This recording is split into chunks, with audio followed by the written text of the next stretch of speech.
Hello, Capricorn, and Happy New Year. This is your teen general and love and romance reading or outlook forecast for January, like I said. And we're starting out here with retreat and inspiration with the first week in January. And when we talk about retreat, we're talking about taking time for yourself, doing things for yourself, maybe taking a rest. We just got over the holidays. Maybe you've been going through some stressful times. Financially, or burning the candle at both ends. So they're saying to you to take a little bit of a break and go within your inner self. When you take a break and you get your thoughts and everything all in order and things are calming down for you a little bit, within your head, then you end up getting a little bit of maybe some new ideas, some creative ideas, a little bit of inspiration. You feel refreshed. So these new ideas in problem solving or even just taking that break to get refreshed and renewed is inspiring. So for the first week in where I see a lot of you just taking that time to go deep within yourselves and sort out those things that are going on within your mind and within your life. And we have the Ace of Fire also for this week. And when you do this, there's like possible career advancement, there's opportunity. They're saying basically change your life now. Okay, so aces are usually like new beginnings, starting out fresh. So when you get that and you get this inspiration, you might be seeking a new job. You might be seeking, changes within your life. So they're saying change it now. Do this now. It's the beginning of January. Go ahead and make those changes within you or within your life that you need to make. So make sure you get a lot of rest, okay? And it might be really difficult because even though you have these new opportunities or you want to change, but unfortunately you're kind of like stuck in a stalemate. You're kind of like unwilling to make a decision, maybe even unwilling to make those changes that you need to make within yourself or within your life. It's like you're battling within yourself, battling within your mind. You're kind of looking as if there's really no problem going on, and you're not kind of looking at things from a reality. So make sure that you take the time to do what it says, really get out of your head. And, if you're in a little bit of a denial, take the time to really sit down and meditate, or just, like I said, clear your mind. There's plenty of like even meditational and relaxing type videos that can help you on YouTube. If you have a few minutes, some of them are like really good. I like the ones with the binaural beats in them because those really work on the chakras and the mind, and they're kind of cool. So as we enter, I can't speak today, wonderful Mercury retrograde, but as we enter into the second week, we're seeing here Earth Force and meditation. Again, reinforcing that meditation in the Earth Force is utilizing that energy from the Earth, from Gaia, to go ahead and, become grounded, become focused, working more on yourself, on your inner self. Okay, definitely taking that time to meditate, to be, get your thoughts in line. What are these changes that need to be made within your life, within yourself, to get you towards your goals and your dreams, okay? You can't stay in limbo all the time, okay? And you can't pretend that things aren't going on. And you certainly have these opportunities coming to you, but you can't sit on them, forever either. So you really need to do that. I do recommend, like I said, highly going to YouTube and checking out a lot of the meditational and relaxation CDs. Then we have the Page of Air in the second week of January and the Emperor. Okay, you're getting, there's going to be some delays, changing of your plans. Somebody might confront you with the truth if you are in denial on something, and they're not going to be very tactful about it. Okay, again, a page, new beginning, young energy, very young energy is with the pages. Okay, so it could even be a child or a teenager or somebody who's in their early is going to come and give you this information, and they're very honest, they're very logical, but they're very to the point. Okay, so it's going to be tough hearing some of this information possibly, okay? But whatever situation that you're in at the time and it has you in limbo, it's something that's going to be a wake-up call, okay? And what's going to happen is you're going to become the emperor. And the emperor is, and the person actually, when we talk about air signs, we're talking usually about like an Aquarius, a Libra, or a Gemini, possibly could be giving you the news. And the emperor is either somebody who's older that maybe you can that kind of cut out and locked up on me. So I'm going to backtrack a little bit here. So this person could be an air sign. It could be an Aries. It could be, air sign is an Aquarius, a Libra, or a Gemini, and they're usually younger. Or it could be somebody who's older too, who's going to come in. That would be an Aries who's going to do that, because Aries can have that energy also of being, very straightforward and to the point in a lot of things. And it's going to restructure you and discipline you, and you might even step into the role of the emperor after you receive this news or this information that's going to make you become more organized and logical and structured and disciplined, okay? And it's very important for you. So in the third week, we talk about miracles and patience. So whatever the situation is, things are looking up in the third week in January for you, okay? And miracles happen when we put the work and the effort into this, and we put it out to the universe, and we prove that, we're staying positive, we're staying grounded and focused and balanced, and we're moving forward and we're taking action in what it is that we need. But also be patient, because things can move pretty fast, okay? They can move pretty fast. But the thing is that you start becoming more inner peace within the third week. Your wishes are coming true. Your concerns are going to be fading away. There's a lot of contentment. Your home life becomes better. And there's successful completion of a project. So you're in the home stretch in the third week. Okay. So it's just perseverance and pushing ahead. Your dreams and wishes are coming true. Also, we talk about the Knight of Water. We talk about, emotions. We talk about love. It's, the love of life, getting a whole new outlook on life. Or somebody could be coming in also who could be a water sign, which is a Pisces, Cancer, Scorpio. In the fourth week, we enter in January. We have wisdom and grace. And wisdom is what you've learned, okay, what you've learned on this journey of the things that you've gone through, and using that wisdom to not repeat that cycle again. Okay, lessons learned. It's tapping into your higher self and saying, okay, I've got this now, and I'm going to continue on this path. I like this change. I like the outcome, and here we go. And these changes, you can handle it with a lot of grace. And, it's going to humble you and make you feel like really good. It's going to make you feel very successful. Okay, so a lot of changes, whether it be in relationship, whether it be in job circuit, whether it be in your home situation or finances, things are looking up.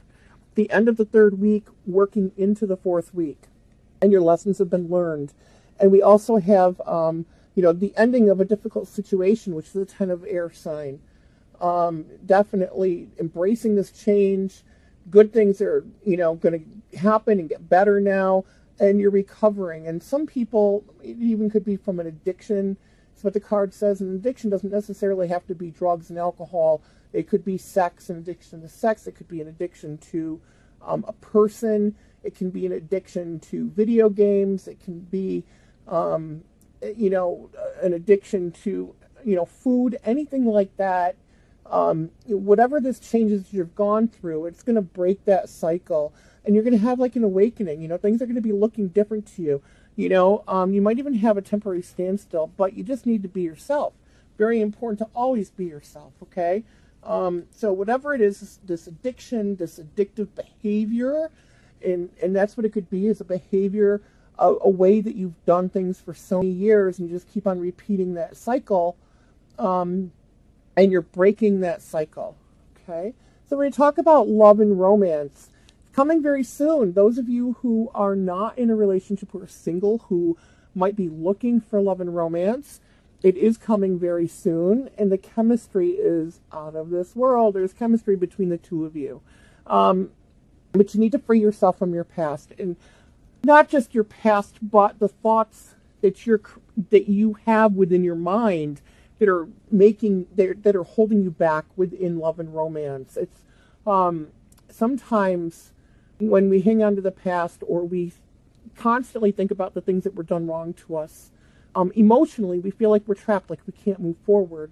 But that's not true. You can move forward. It's all within your own thinking process, okay? And being worried that other people are going to do the same thing to you, or that you maybe can't get over a past love, but there's other people, and you got to kind of give them a chance. So get out of that thought process within your own mind, okay? You are self-creating this block within you, whether you feel that you can't have a relationship, whether you feel maybe that you're not ready, whether you feel that, that you just can't love anybody else beyond the person who might have even hurt you in the past, or the breakup itself hurt you. You need to clear all that out of your mind, because there's somebody coming to you, all right? And if you don't clear that, okay, this can create a codependent relationship, and that's not what you want to draw into you. And this is the same for coupled and married, signs also, okay? And this is for sun, moon, and rising for Capricorn, okay? And I'm hearing that, there's a lot of people that are holding on to emotions in general, which creates a codependency. That is the fear of, if you're like attached to somebody like 4/7 all the time, because you fear that they're going to cheat on you, or you fear that they're going to leave you, or you fear that they're going to, do something that you don't want them to do because it reminds you of a past relationship. These thoughts come into your mind, and you don't want a codependent relationship. A codependent relationship is actually really a kind of a karmic relationship. When you love somebody and you care about them, and you enter into a relationship, you don't have to be together 24/7.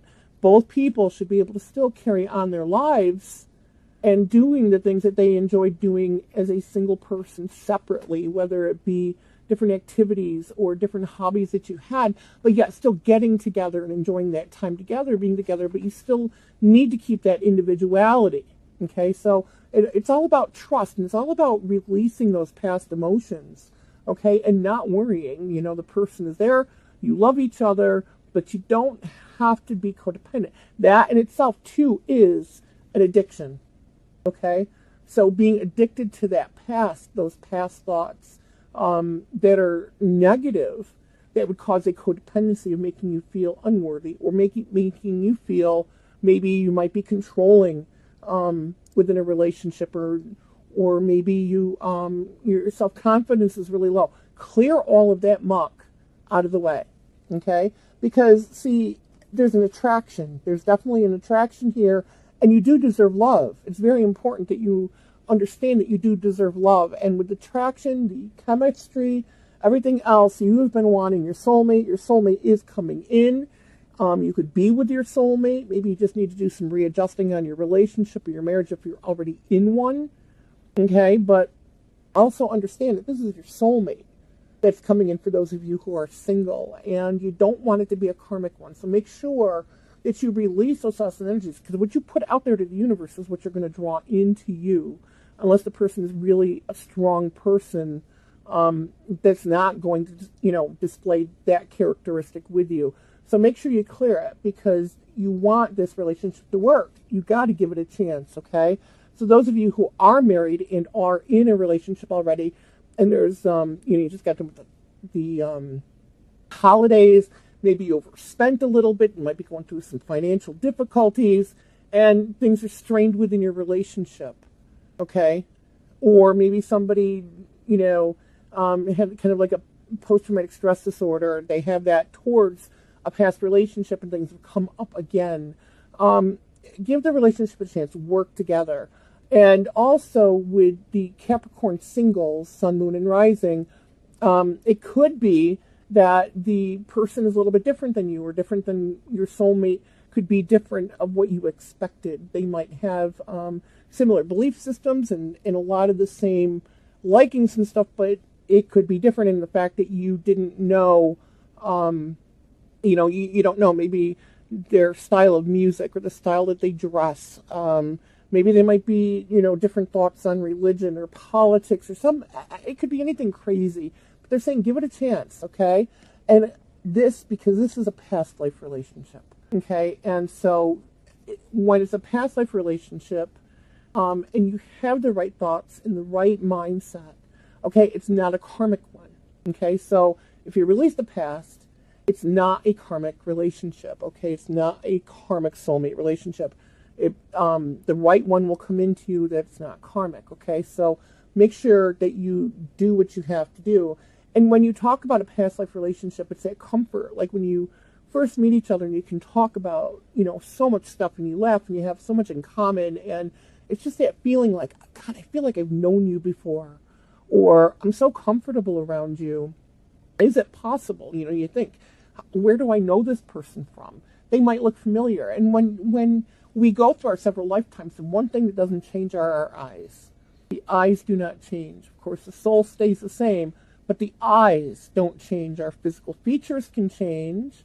Our size can change. But when it comes to the eyes never change because the eyes are the window to the soul. So the minute you make that eye contact and you're with them, you recognize that energy. You recognize in their eyes there's something there. And most likely it's from a past life relationship. Now, when we get into the the sexual magic tarot, we look at this and we have the Hermit. And the Hermit is going into his higher self. You're going in, you're thinking about what it is that you want in a relationship. Maybe you've even held off for a while in getting involved into a relationship. Okay? But you think about it, you're thinking about it, and you're going into your higher wisdom. Okay, these are the things that went on in the relationships in the past. This is what I don't want. This is what I don't want. And taking that time to really think about what it is that you do want in a relationship. How do you want your relationship to go? Okay, and this is focusing on it and looking at the red candle. Red candle, a lot of times, represents love and passion.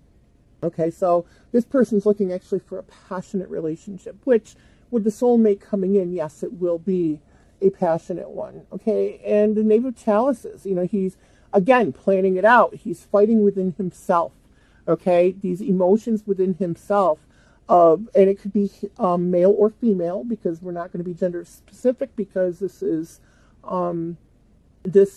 a word I'm looking for, a reading for several people. Okay, it's not, so I'm not going to do gender specific. Okay, but we talk about this, and you see he's crumpling up the paper. No, that's not what I want. That's the past. I don't want that. This is what I want. So he's planning it out. He's planning it out. And again, the pink candle also represents love. Okay, and it's a form of healing. But I look at these people under the moonlight, secrets in the past. This was like him younger in the past. And it's like coming back. It's coming back to like haunt him in his mind. And he's like, no, that's not what I want. I want, the loving and the passionate and the caring part of the relationship, emotional, because the knaves of chalices is about water sign and emotions. Water sign could be Pisces, Cancer, Scorpio, or anybody who carries that. And even sun, moon, and rising, they could be. Okay, it could be you. But not wanting the past and planning out what it is that you want. And then temperance, taking the time, being patient, and really still going back and forth, planning, getting yourself ready for this relationship. And then the Knight of Chalices appears, and you could be the knight going to somebody, or somebody could be coming to you and getting ready to offer you love, okay? Or you are going to offer somebody else love. Somebody has come into your life, and they have a message for you. Knights carry messages, and the Knight of Cups is a little bit slower approaching because they are emotional, they are compassionate, they can be very romantic. Okay, so again, this could be you, or it could be somebody coming in. And then we have the King of Wands. We've had the meeting. Here it is. You're hugging each other. There's relief.